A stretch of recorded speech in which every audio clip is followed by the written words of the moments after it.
नमस्ते दोस्तों, आप सभी का स्वागत है आपके अपने YouTube चैनल आओ सीखे में। दोस्तों, आज हम आपके लिए मध्यकालीन भारत के इतिहास के महत्वपूर्ण प्रश्न लेकर आए हैं। यह प्रश्न परीक्षा में बार बार पूछे जाते हैं। आप इन्हें बहुत अच्छे से तैयार करें। आज की वीडियो का पहला प्रश्न है, कुतुब मीनार किस प्रसिद्ध शासक ने पूरा किया था? आपके ऑप्शन है कुतुब मीनार, इल्तुतमिश, फिरोज शाह तुगलक, अलाउद्दीन खिलजी। दोस्तों, इसका सही आंसर है इल्तुतमिश। दोस्तों, इसका निर्माण प्रारंभ कुतुबुद्दीन ऐबक ने किया था और इसका निर्माण पूरा कराया था इल्तुतमिश ने। अगला प्रश्न है, लाख बख्श की उपाधि किस शासक को दी गई थी? आपके ऑप्शन है इल्तुतमिश, बलबन, रजिया या फिर कुतुबुद्दीन ऐबक। दोस्तों, इसका सही आंसर है कुतुबुद्दीन ऐबक। दोस्तों, यह लाखों का दान दिया करता था, इसलिए इसे लाख बख्श कहा जाता है। अगला प्रश्न है, निम्नलिखित में से वह दिल्ली का सुल्तान कौन था जिसकी मृत्यु पोलो खेलते हुए हुई थी? आपके ऑप्शन है कुतुबुद्दीन ऐबक, अलाउद्दीन खिलजी, फिरोज शाह तुगलक या फिर गयासुद्दीन तुगलक। दोस्तों, इसका सही आंसर है कुतुबुद्दीन ऐबक।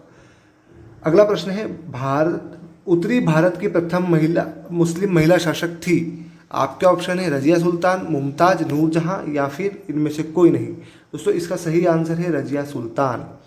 अगला प्रश्न है, मोहम्मद गोरी विजित प्रदेशों की देखभाल के लिए निम्नलिखित में से किस विश्वसनीय जनरल को छोड़कर गया था? आपके ऑप्शन है नसरुद्दीन, अल्तमश, कुतुबुद्दीन ऐबक या फिर मलिक काफूर। दोस्तों, इसका सही आंसर है कुतुबुद्दीन ऐबक। अगला प्रश्न है, रजिया सुल्तान किसकी बेटी थी? अल्तमश, कुतुबुद्दीन ऐबक, नसरुद्दीन या फिर बलबन। दोस्तों, इसका सही आंसर है इल्तुतमिश। दोस्तों, इसको सही कर लेना, थोड़ी सी प्रिंटिंग मिस्टेक है। इल्तुतमिश की बेटी थी दोस्तों। अगला प्रश्न है, दिल्ली के सुल्तान का पद संभालने से पहले बलबन किस सुल्तान का प्रधानमंत्री था? आपके ऑप्शन है दोस्तों नसीरुद्दीन, कुतुबुद्दीन ऐबक, बहराम शाह या फिर आराम शाह। दोस्तों, इसका सही आंसर है नसीरुद्दीन। अगला प्रश्न है, दिल्ली सल्तनत का राज्यकाल कब समाप्त हुआ? आपके ऑप्शन है 1498, 1526, 1565 या फिर 1600 ईस्वी। दोस्तों, इसका सही आंसर है 1526 ईस्वी। अगला प्रश्न है, निम्नलिखित में से किसको शक्तिशाली सैन्य बलों के एक समूह चिहलगानी के विनाश का श्रेय दिया गया है? आपके ऑप्शन है बलबल, कुतुबुद्दीन ऐबक, इल्तुतमिश या फिर रजिया सुल्तान। दोस्तों, इसका सही आंसर है बलबन। अगला प्रश्न है, चंगेज खान ने जलालुद्दीन का पीछा करते हुए किसके शासनकाल में भारत की सीमाओं पर आक्रमण किया था? आपके ऑप्शन कुतुबुद्दीन ऐबक, इल्तुतमिश, बलबन या फिर नसरुद्दीन खुसरो। दोस्तों, इसका सही आंसर है इल्तुतमिश। अगला प्रश्न है, दिल्ली के खिलजी सुल्तान थे मंगोल, अफगान, तुर्क या फिर एक जाट कबीला? दोस्तों, इसका सही आंसर है तुर्क। अगला प्रश्न है, मदुरई तक सफलतापूर्वक बढ़ने वाला दिल्ली का जनरल कौन था? खिजर खां, मोहम्मद गोरी, मलिक काफूर या फिर मोहम्मद बिन तुगलक? दोस्तों, इसका सही आंसर है मलिक काफूर। अगला प्रश्न है, स्वयं को दूसरा सिकंदर सानी कहने वाला सुल्तान था? आपके ऑप्शन है बलबन, अलाउद्दीन खिलजी, मोहम्मद बिन तुगलक या फिर सिकंदर लोदी। दोस्तों, इसका सही आंसर है अलाउद्दीन खिलजी। अगला प्रश्न है, किसके शासनकाल में सबसे अधिक मंगोल आक्रमण हुए? आपका ऑप्शन है बलबन, अलाउद्दीन खिलजी, मोहम्मद बिन तुगलक या फिर फिरोज तुगलक। दोस्तों, इसका सही आंसर है अलाउद्दीन खिलजी। अगला प्रश्न है, मोहम्मद बिन तुगलक निपुण था कला में, संगीत में, सुलेखन में या फिर दर्शन में? दोस्तों, इसका सही आंसर है दर्शन में। अगला प्रश्न है, सुल्तान वंश की विशालतम स्थायी सेना जिसका भुगतान सीधा राज्य द्वारा किया जाता था बनाई थी? ऑप्शन है इल्तुतमिश ने, अलाउद्दीन खिलजी ने, मोहम्मद बिन तुगलक ने या फिर सिकंदर लोदी ने? दोस्तों, इसका सही आंसर है अलाउद्दीन खिलजी ने। अगला प्रश्न है, दिल्ली के किस सुल्तान ने एक रोजगार विभाग, एक दान विभाग और एक परोपकारी चिकित्सालय की स्थापना की थी? आपके ऑप्शन है फिरोज तुगलक, मोहम्मद तुगलक, अलाउद्दीन खिलजी या फिर बलबन। दोस्तों, इसका सही आंसर है फिरोज तुगलक। अगला प्रश्न है, इब्न बतूता किसके शासनकाल में भारत आया था? आपके ऑप्शन है इल्तुतमिश, अलाउद्दीन खिलजी, मोहम्मद बिन तुगलक या फिर बलबन। दोस्तों, इसका सही आंसर है मोहम्मद बिन तुगलक। अगला प्रश्न है, सन 1329 और 1330 के बीच किसने तांबे के सिक्कों के रूप में प्रमाण स्वरूप मुद्रा प्रचलित की थी? अलाउद्दीन खिलजी, गयासुद्दीन तुगलक, मोहम्मद बिन तुगलक या फिर फिरोज तुगलक? दोस्तों, इसका सही आंसर है मोहम्मद बिन तुगलक।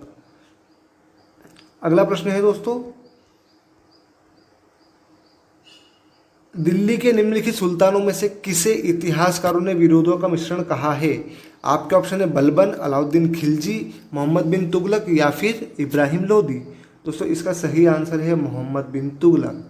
अगला प्रश्न है, किस कारण से मोहम्मद बिन तुगलक असफल व्यक्ति था? वह विक्षिप्त था, वह व्यावहारिक राजनेता नहीं था, उसने राजधानी दूसरे शहर को बनाया, उसने चीन के साथ युद्ध किया। दोस्तों इसका सही आंसर है वह व्यावहारिक राजनेता नहीं था।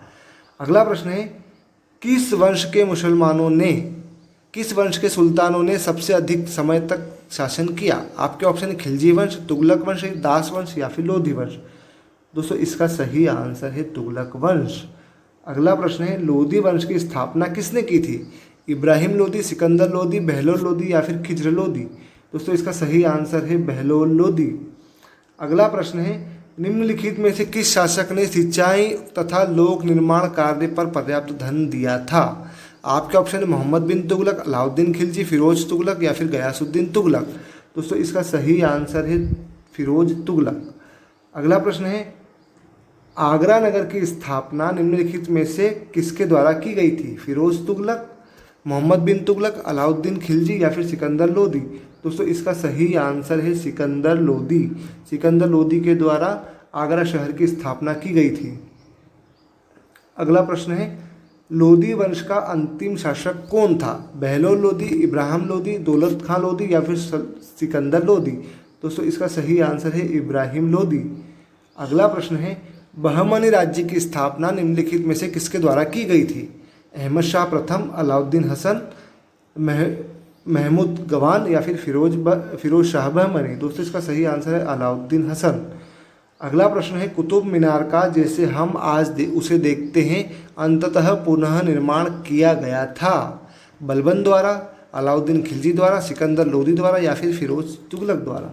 दोस्तों इसका सही आंसर है सिकंदर लोदी द्वारा। दोस्तों जो कुतुब मीनार है वो सर्वप्रथम कुतुबुद्दीन ऐबक ने प्रारंभ किया था उसका कार्य, फिर उसे इल्तुतमिश ने उसके कार्य का निर्माण पूरा कराया था, फिर उसकी 5वीं मंजिल फिरोज शाह तुगलक ने बनाई थी। अगला प्रश्न है, चांद बीबी खालिस्तान की शासक थी? अहमदनगर, बीजापुर, सतारा या फिर गोलकोंडा। दोस्तों इसका सही आंसर है अहमदनगर। अगला प्रश्न है, निम्नलिखित बहमनी शासकों में से बीजापुर में प्रसिद्ध गोल गुंबद का निर्माण किसने किया था? मोहम्मद आदिल शाह, महमूद गवान, यूसुफ आदिल शाह या फिर इस्माइल आदिल शाह। दोस्तों इसका सही आंसर है मोहम्मद आदिल शाह। दोस्तों आपको हमारा वीडियो कैसा लगा आप हमें कमेंट करके ज़रूर बताएं। आप हमारे वीडियो को लाइक करें, हमारे चैनल को सब्सक्राइब करें, अपने दोस्तों के साथ शेयर करें ताकि हम इसी तरह की वीडियो बनाने के लिए प्रेरित हो सके। धन्यवाद दोस्तों।